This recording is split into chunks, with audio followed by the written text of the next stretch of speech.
Welcome to Bass Habits episode number 63. Today we're going to talk about one of the most original and underrated bass players in rock music, Mark Sandman of Morphine. Morphine was an American alternative rock group formed in Massachusetts in 1989. Combining blues and jazz elements with more traditional rock arrangements, the band enjoyed positive critical appraisal, but was met with mixed commercial results. And though they managed to release 5 studio albums and to tour extensively during their 10-year tenure, they never really made it big. The band was composed by saxophone player Danny Colley, drummers Jerome Dupree first and Billy Conway later, and lead singer and bass player Mark Sandman.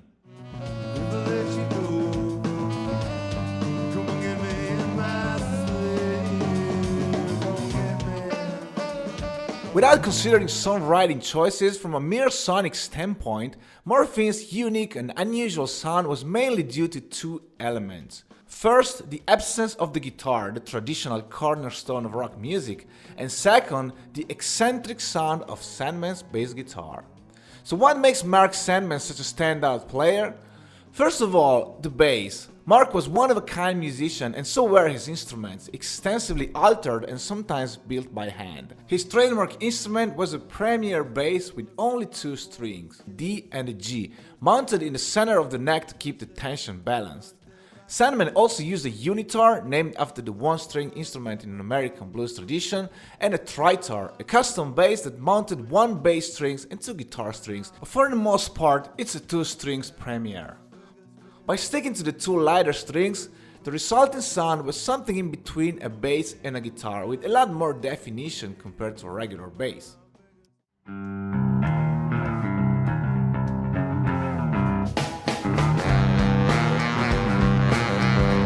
Number 2, the tuning. Mark didn't stick to a regular tuning. The 2 strings on his main bass were mostly tuned to D and A instead of D and G. Sometimes it was C and G, but the point here is that the 2 strings were tuned a fifth apart.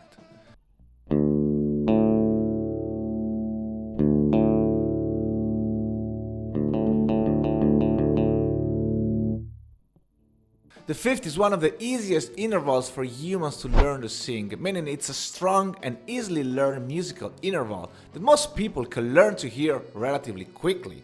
The fifth is a very powerful interval. It's actually so powerful that the famous Italian parapsychologist Gustavo Roll once wrote in his diary, "I discovered a terrible law linking the color green, the musical fifth, and hit. I lost my will to live. Power frightens me. I will write no more." So as you see, the perfect fifth is quite an interval. Third and final element that makes Mark Sandman's bass stand out so much is the use of a slide, pretty much on every song.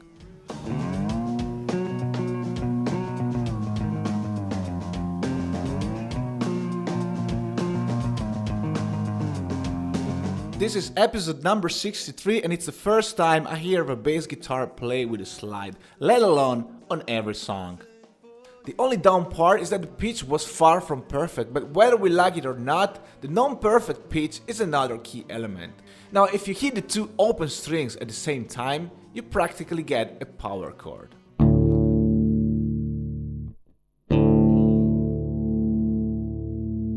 So this tuning is actually the only way to play power chords with a slide, and it makes it very easy to play them all over the neck in a very fluid way, adding the final touch to the Morphine sound.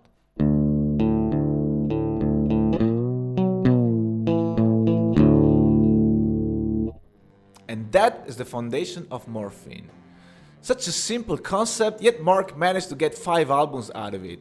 In later records he could tune down and occasionally he would use a 4 strings, but the bulk of the sound of Morphine is a combination between this weird bass setup, Mark's voice, and Dana's saxophone. As far as songwriting, there's a few things that need to be pointed out. First of all, the intervals. Morphine's bass lines are mostly based on 3 intervals. First and most important is of course the fifth. Considering the tuning used and the use of the slide, Mark had easy access to fifth intervals anywhere on the neck, and to him it probably felt like the most natural thing to do. Many of his bass lines are based on fifth intervals.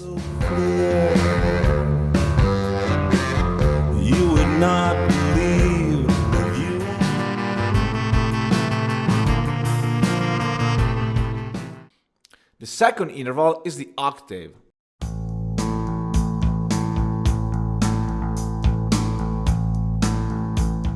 And finally, when it comes to chord progressions, Mark's favorite interval was definitely the minor third. Most of Morphine's songs revolve around the combination between root and minor third.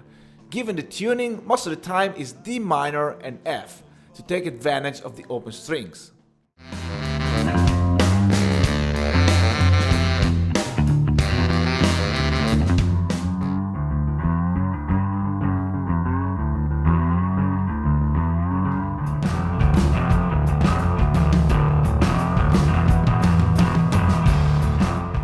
Using this unique tuning doesn't really leave many options open, but that's the beauty of the music of Morphine.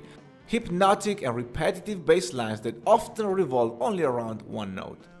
If I had to pick a bass line to sum it up, I'd go for I Had My Chance.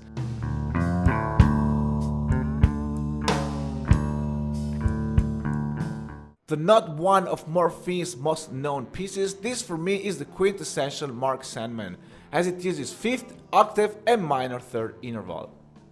Number 5 is chromatic intervals. Though the harmony mainly revolves around the 3 intervals we mentioned, Mark also used little chromatic intervals that add a little spooky touch to the music of Morphine.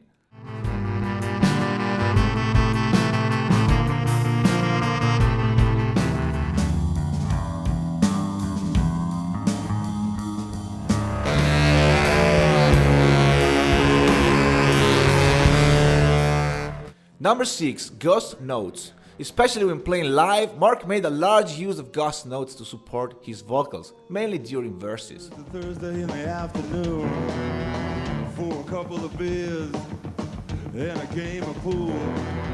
We used to go to a fingers dangle in the water. And don't you worry about the day glow orange. Mark Sandman is way overlooked when talking bass, and he is often considered a rudimental bass player. His approach to the instrument was definitely different and some people might call it weird. Still, his unique and instantly recognizable sound was the key ingredient that made Morphine stand out from any band of the era and that made them still sound interesting and somehow fresh today. Thank you so much for watching this video. Please don't forget to leave a comment, subscribe to the channel and follow me on Instagram for more.